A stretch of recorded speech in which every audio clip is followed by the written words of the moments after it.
Well, the $1,000,000 question is this.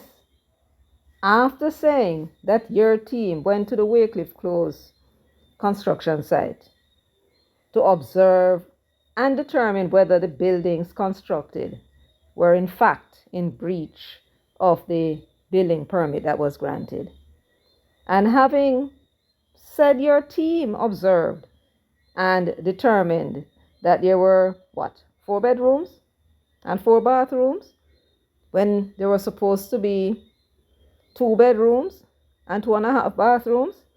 Having said that your team observed that at the 2 Wycliffe Close construction site, you said your team observed that there were walls being constructed, that the walls were not supposed to be there. No, not on the plan. Yes, that's what you said. You also said that your team observed that there were demolition to 2 of the walls. Was that what you said?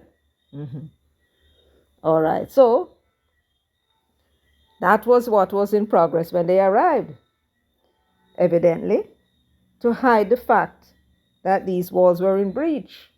Is that what you're saying, right? Well, having seen all of that, what did you do? This question is directed to the Director of Investigation at the Integrity Commission.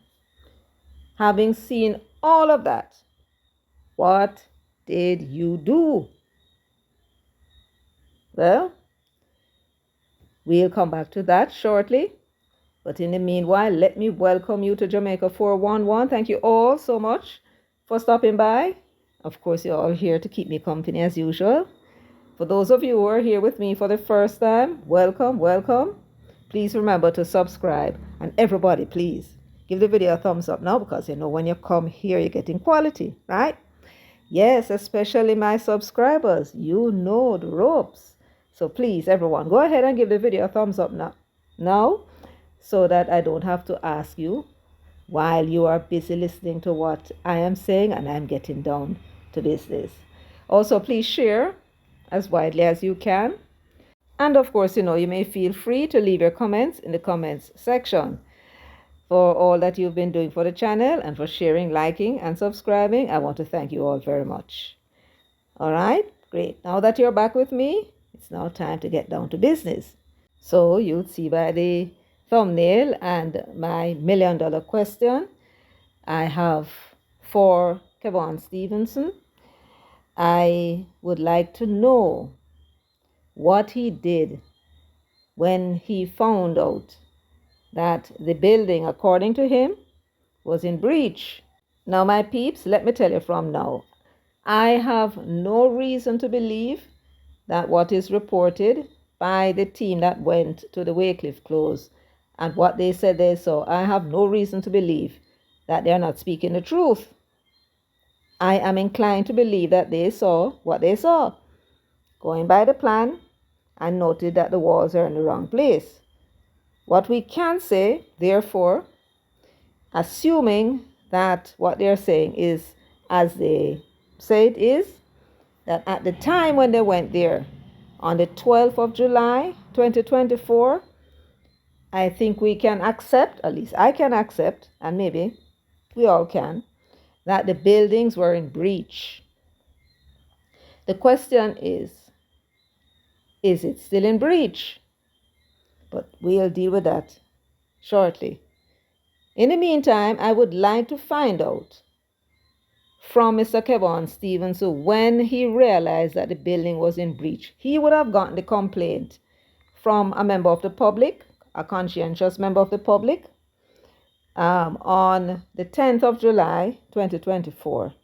Post haste, he went to the KSAMC and unannounced, he said, and tried to ascertain which property wholeness is developing in the metropolitan area of Kingston and St. Andrew.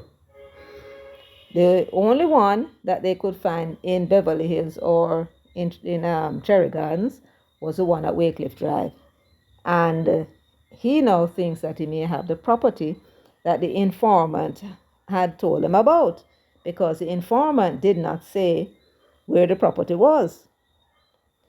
Having armed himself with the map, the permit, a copy of it, copy of the plan, and let me see what else, the drawings, he sent a team to Wycliffe Close to see what was going on. He called it a warrant. So they went and they made the observation that they are of the opinion that there were 4 bedrooms, 4 bathrooms, that walls were in places that they shouldn't be, not according to the plan that was approved. So now I have $1 million question to ask, as I said before. That team that the Integrity Commission sent to the Wycliffe Close construction site, they arrived there on the 12th, 2 days after the complaint came in, and 1 day after the Director of Investigation went to KSAMC and got the information that he needed. They went and they confirmed what it was that the informant said. And they would have informed you, Mr. Stevenson, that there was a breach of the Building Act. When you heard that, Mr. Stevenson, what did you do? You heard that there was a law that is being broken. Did you at any time, Mr. Stevenson, reported the matter to the KSAMC? Did you at any time in your report stated that you had contacted the KSAMC and told them, well, in a memorandum, that there is a property, your team just came from there, and they appear to be in breach, so that the KSAMC can run and send somebody up there to make a note and catch them? Did you do that? When I look at the report, I don't see where you did that. You went there on the 12th. Your men saw them removing some of the walls that were in breach. And they went back on the 23rd. And when they went back to the site again, the walls were gone. The evidence was gone. And they were able to escape. How could you make such a mistake? How could you have allowed them to get away with it? Because if the KSMC went there now and there is no breach, all the walls are where it's supposed to be, what they went charge them for, sir? They can't charge them for anything? They were the ones who corrected the problem themselves. Unless it still is in breach. So, it seems to me that in your overzealousness, you fail to, well, I am sure there is some duty that you have under the Integrity Commission Act to collaborate with other agencies. When you were investigating Andrew Holness, you were quick to send referral to the Tax Administration Jamaica, send referral to FID, send referral all over the place. And you had that. I checked the report, and there is nowhere in there that said that you reported the breach to the competent authority. Instead, you took it upon yourself to make assumptions and pronouncements about what was on the ground. And at no time did you mention in your report that you called the KSAMC to come and assist you and give you a report. I don't get it. I don't get it at all. But maybe you have an explanation for that. Why it is that you are saying that there was a breach, and yet You never reported it to the KSAMC for them to take action against the developers. How you explain that? I said in my previous video that you're a soldier. Not a soldier at all. Not a real one anyway. A cadet. Cadet. Major in the cadet corps. And just in case you may feel like disagreeing with me, let's look at the evidence that you supplied in that report. At page 24, you said under compliance with the approvals granted by KSAMC. This, you said, is your inspections. At 5.2.10, you said, the Director of Information executed a warrant on the 12th of July 2024, 2 days after the complaint came in. And the very next day, after you got the drawings, the approvals, and what else?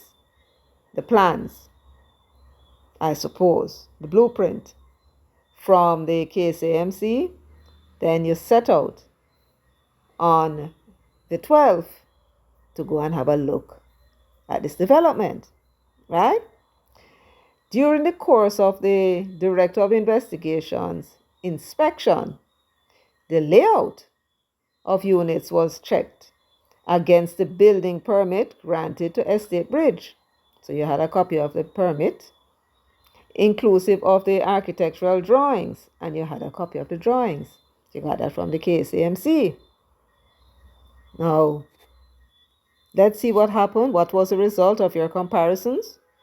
Well, you say here, the Director of Investigation found that the development was constructed as 4 semi-detached townhouses in 2 two-story buildings. Okay, so far, so good. Conform to the building permit. So, let me continue. But that there were significant deviations in the construction of the townhouses when juxtaposed with a building plan approved by the KSAMC. And then you said, see inspection report at Appendix 1. All right, so when you take the plan that you got from the KSAC and you compare it to what is on the ground, just juxtaposed, which means basically that you put them side by side and you just went looking from one to the next, and comparing what you see with what it was that the building plan said should be there. So that's what you did. And then you said, no, the following deviations were observed. Now, my peeps, we need to count the walls. You know why? Because the bedrooms were enclosed, so were the bathrooms. So when they put in an additional bedroom, they had to put in walls in order to enclose the area. So we are going to count the number of walls that were observed. And we are talking about now the additional walls. And those walls would have been in breach. That's the ones we're talking about, all right? So let us begin. The following deviations were observed. Number 1. So it says here, an additional concrete partition wall was constructed in the area labeled as laundry on the split level floor plan. That was the basement. So there was one wall in the basement, right? One additional concrete wall. Okay, wonderful. So we have one wall so far. Next, he said 2 additional concrete partition walls were constructed, resulting in the conversion of a powder room to a bathroom. So a powder room has a toilet and a basin, face basin. So for it to be a full bathroom, it would have to be installed either a bath or a shower where people can have a shower, yes. So they turned that into a full bathroom and an additional bedroom. So they turned the powder room. What was supposed to be the powder room? They went and they modified it and turned it into a full bathroom with an additional bedroom. That's what they're saying here. And they're saying that this was constructed in the area labeled as dining or living room and terrace on the ground floor plan. So the ground floor now is when you walk in from the road or the driveway or the yard into the house. That's the ground floor.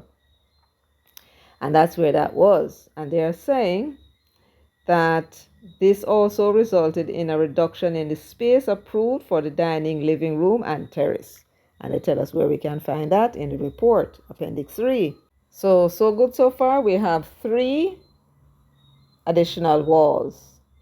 Then now at 3, it says an additional concrete partition wall in the area labeled as balcony on the first floor plan. This resulted in a reduction of the approved balcony square foot and the construction of an additional bedroom and an ensuite bathroom. So that's a bedroom with a bathroom, closet, and all kind of something. So there you are. There was one more additional wall. Next, he said all the required electrical, plumbing, tiling, and painting works to facilitate modification were also executed. And you can find that at Appendix 2 in the report. And so what they say here at number 5, in total, 2 ensuite bathrooms, Appendix 5 and 6, were added while a powder room was removed. Now, I'm not quite sure if they are summing up what it was that they said before or what they're doing here, but we do know that the powder room was removed, so we're assuming that it was a summation. So, how many additional walls did we have? 4. I counted 4. So there were 4 additional walls that they found there. Consequently, each townhouse consisted of 4-bedroom units instead of 2-bedroom townhouses, as was approved by way of the building and or planning permits issued by the KSAMC. It was noted that the required electrical, plumbing, tiling, and painting works for 4-bedroom units were in place. All right? The Director of Investigation also observed that demolition activities were underway at the development where a number, listen now, where a number of the partition walls which constituted deviations from the approved building plan were being removed. Let me read that again. So, remember, they went there, they saw that there were 4 walls that were constructed that were not on the original plan that was approved by the KSAMC. That's what they found. But what they also found was that there were demolition, right? Demolition, they describe it as demolition activities were underway. That means to say, then when they see the man, they out the wall, right? Where a number of the partition walls, which constituted deviations from the approved building plan, were being removed. A number of, right? We don't know if it's all 4 or the 2 that were shown in the photograph. But based upon the language that was used, that the walls, the partitions that were being removed, constituted the deviations from the approved plan, it would suggest that it was the 4 of them that was being removed. You following me, my peeps? He went on to say, upon close inspection of the partition walls that were being demolished, the steelwork seemed to have formed part of the original construction. The photographs below, taken on July 12, 2024, evinced the observations of the Director of Investigation, and I'm going to show you those photographs also. So this is the first one. It says Figure 1 depicting the demolition of an additional concrete partition wall in the laundry area at split level. So this is the one at the basement. This here now is Figure 2 depicting the demolition of an additional concrete wall in the living or dining area on the ground floor. And so this is the one that he mentioned. I'm going to look for the other photograph now, see if we can find the 3rd and 4th. So this now is the additional concrete wall, he said, that was on the ground floor. with electrical painting and tiling works ongoing. Ongoing. All right, so that is there, but what is that doing? And here's another additional concrete wall in the area labeled as balcony on the first floor. This is the ensuite bathroom on ground floor with plumbing works ongoing. And this now is the additional ensuite bathroom on first floor with standing shower, toe wall constructed, and provision for plumbing works ongoing. So what we are seeing here appears to be major modifications. And the inspectors, these are the IC persons who went there, they are making some remarks about the impact due to the unauthorized modifications. Again, up to this point, it appears as though no one contacted the KSAMC because it was not reported in the report that they did. So let me go ahead and read what it says. Now, the addition and removal of load-bearing walls, which had not been reviewed by the necessary agency, that's what they said they discovered, increased demand on the National Water Commission and JPS system. That's what the modification would do when you put more bedrooms and more bathrooms. Additional load on electrical components, which would have been designed for an 8-bedroom complex rather than 16 bedrooms. He went on to say that additional demand on the sewage system, which would have been designed for 4 units comprising of 2.5 bathrooms each rather than 16 bathrooms in total. And he also said the inadequate parking space allotment. You increase your bedroom, then that is what would happen. So this was what they observed on the 12th of July 2024. Let's see what happened when they returned to the site on the 23rd of July 2024. So it says here, given the findings of the first inspection, the Director of Investigation sought to determine whether an application for amendment to the approved building plan had been submitted by Estate Bridge to the KSAMC. Mr. Xavier Chavans, Chief Engineering Officer, KSAMC, in his statement dated July 17, 2024, indicated that no application for amendment was made for this application located at 2 Wycliffe Close, Beverly Hills, Kingston 6. So up to that point, they had not submitted a request for an application for modification. That's what that is saying. So he went on to say now, on the July 23, 2024, so this would be 11 days after their first site visit, the Director of Investigation executed a second warrant at the site of the development for the purpose of conducting a further inspection. It was observed that the partition walls that were being demolished during the Director of Investigation's first inspection appear to have been completely demolished. Okay, so they showed us pictures of only 2 walls being demolished, right? So we should conclude then that that is what they were talking about. Those 2 walls were completely demolished. Now, those 2 walls, the one they said was in the basement, they never said why the additional concrete partition was built. But the second one that they were demolishing was the one in the living and dining room. Let me see which one that is and what's the purpose.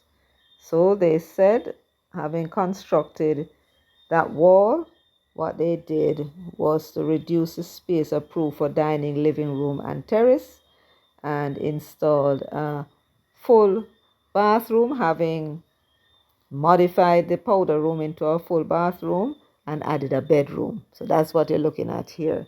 So when they removed the wall, it would mean that that bedroom was gone with the bathroom.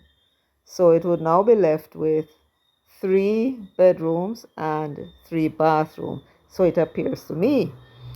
What is significant about the development really is how many habitable rooms are allowed for that area. We heard from the contractor that they are allowed 4 habitable rooms.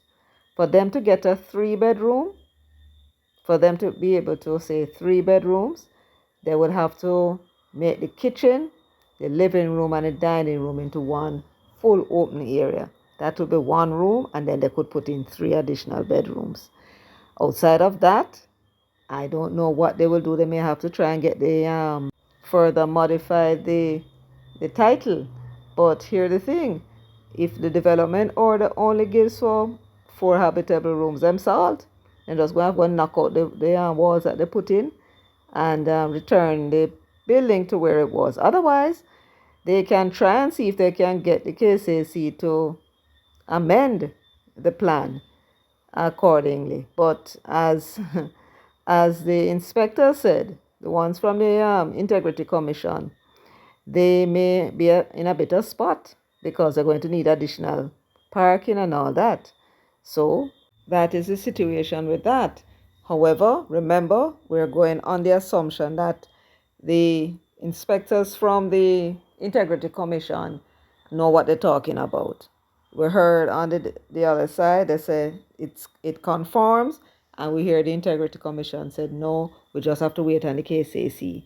They are the competent authority, and they will come and tell we say, I saw it go, and when them tell we say, I saw it go, well, that's how it go. Why? Because of that to go right on paper, and that is what is going to go in the record. Nothing where anybody else say.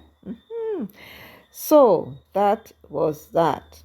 So once again, we return to the account of what happened when they went there on the 23rd of July 2024. As they said, the 2 walls that were being demolished, they were completely demolished by that time. As a matter of fact, if we were to look at the words, this is what the Director of Investigation said. It was observed that the partition walls that were being demolished during the DI's first inspection appeared to have been completely demolished. I don't get that kind of language. You weren't sure that the wall was there in the first place. And if you don't see it there anymore, there's no appearance about it. It is a fact. But he said that it appears as if they were completely demolished. So we'll take the language as it is. But it's a little odd.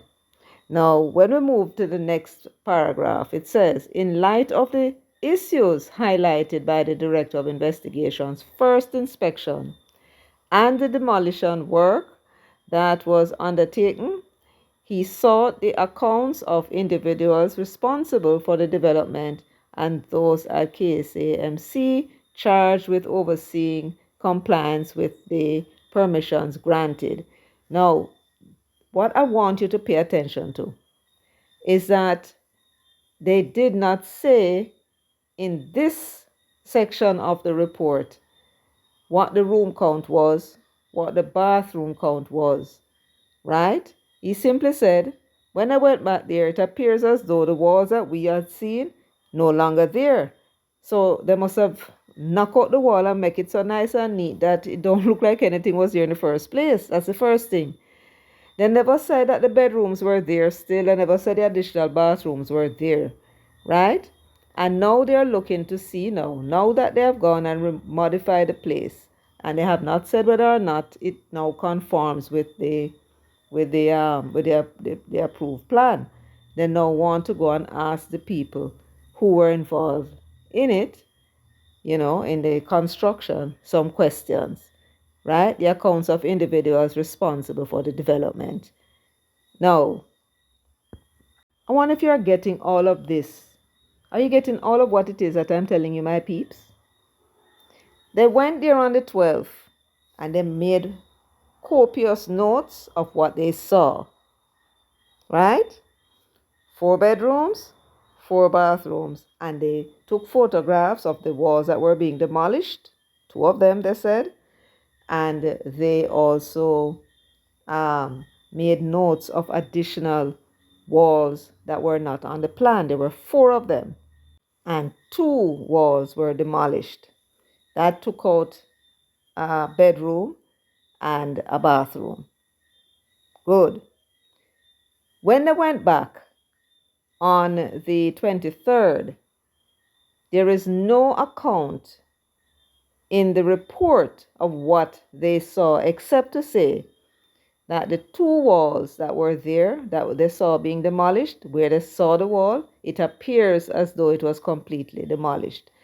The man must have made the thing so neat, put the tile over the floor, do a little fancy thing with it and make it nice and paint it over.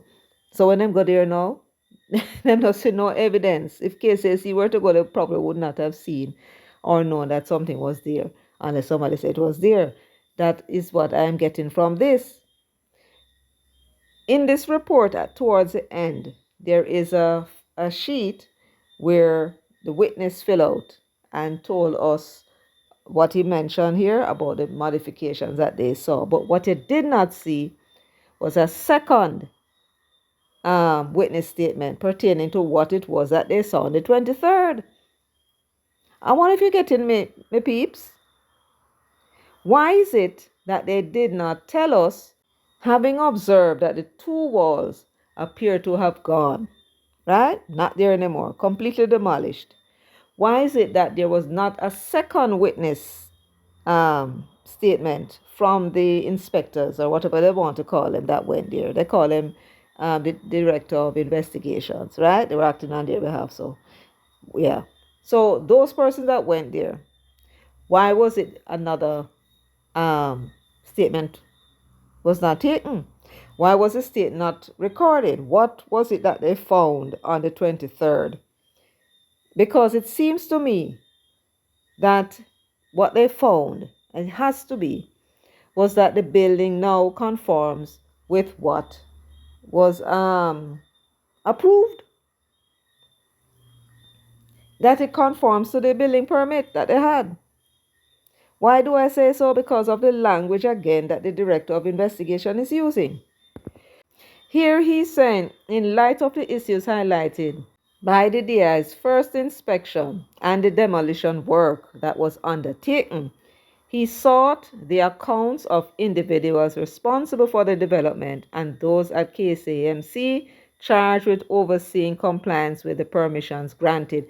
There was no violation when they went back. This is what this is telling me, and yet he won't admit it.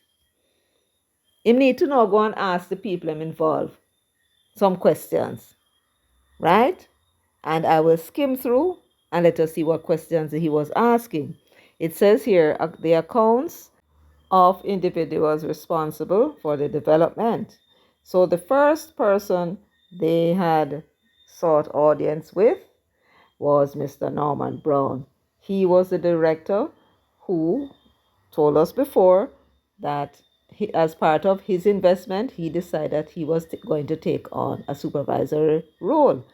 Going to go there, go watch and make sure say the contractor do what I'm supposed to do is basically what he's saying there. So who was next? The next person that he said that would have been responsible for the development is Andrea Hollis' sister, Sigia Anderson. Of course, the contractor would also have given a statement and would have been quizzed as the person who would have the primary responsibility, I should think, as a contractor. And the last one, of course, is Adam Holness, young Holness, that everybody out there talk about, say, Andrew fling him under the bus.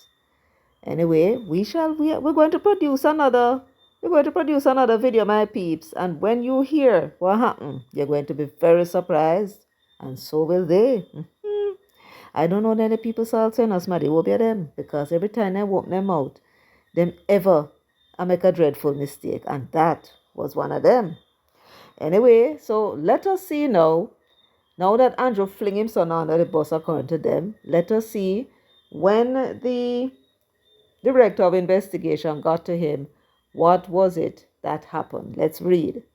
Though Mr. Donovan Williams, Estate Bridges Company Secretary, stated in his evidence that the day-to-day operations of Estate Bridge were pretty much shared among the directors, meaning to say all three directors were, had tasks to do, which would have included Holness's son, since he's also a director, right?